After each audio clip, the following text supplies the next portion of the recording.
శ్రీమాత్రే నమః. అందరికీ నమస్కారం అండి. ఈ వీడియోలో ఈరోజు పంచాంగ వివరాల గురించి తెలుసుకుందాం. 2025 అక్టోబర్ 18 శనివారం. స్వస్తి శ్రీ చాంద్రమాన శ్రీ విశ్వావసు నామ సంవత్సరం దక్షిణాయనం శరద్ ఋతువు ఆశ్వేజ మాసం బహుళపక్షం ద్వాదశి తిథి. ఈ రోజు సూర్యోదయం ఉదయం 5:56 ఇంకా సూర్యాస్తమయం సాయంత్రం 5:35 ఉంది. ఈ రోజు ద్వాదశి తిథి పుబ్బ నక్షత్రం ఉంది. ద్వాదశి తిథి మధ్యాహ్నం 1:11 వరకు ఉంది. తదుపరి త్రయోదశి తిథి అయితే వస్తుంది. పుబ్బ నక్షత్రం సాయంత్రం 5:24 వరకు ఉంది. తదుపరి ఉత్తర నక్షత్రం వస్తుంది.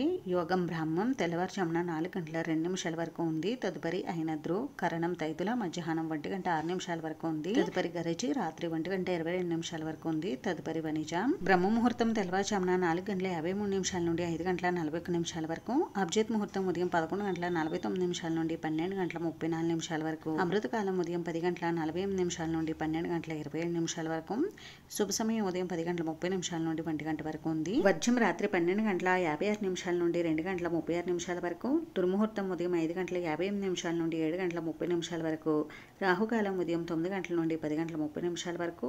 యమగండం మధ్యాహ్నం 1:37 నుండి 3:03 వరకు. గుళికకాలం ఉదయం 6:29 నుండి 7:54 వరకు ఉంది. ఈ రోజు ప్రత్యేకతలు వచ్చేసి ఈ రోజు ధనత్రయోదశి, శని త్రయోదశి, ధన్వంతరి జయంతి, ప్రదోష వ్రతం అయితే ఉన్నాయి. ఇంక ఈ రోజు మంచి రోజా కాదా అని అంటే మంచి రోజేనండి. ఈ రోజు చిన్న చిన్న శుభకార్యాలు చేసుకోవడానికి అనుకూలంగా ఉంది. ఇదండి ఈ రోజు పంచాంగ వివరాలు. అయితే ఇప్పుడు భగవద్గీత పారాయణలో 17వ శ్లోకం అయితే నేర్చుకుందాం. శ్రీకృష్ణ పరమాత్మనే నమః.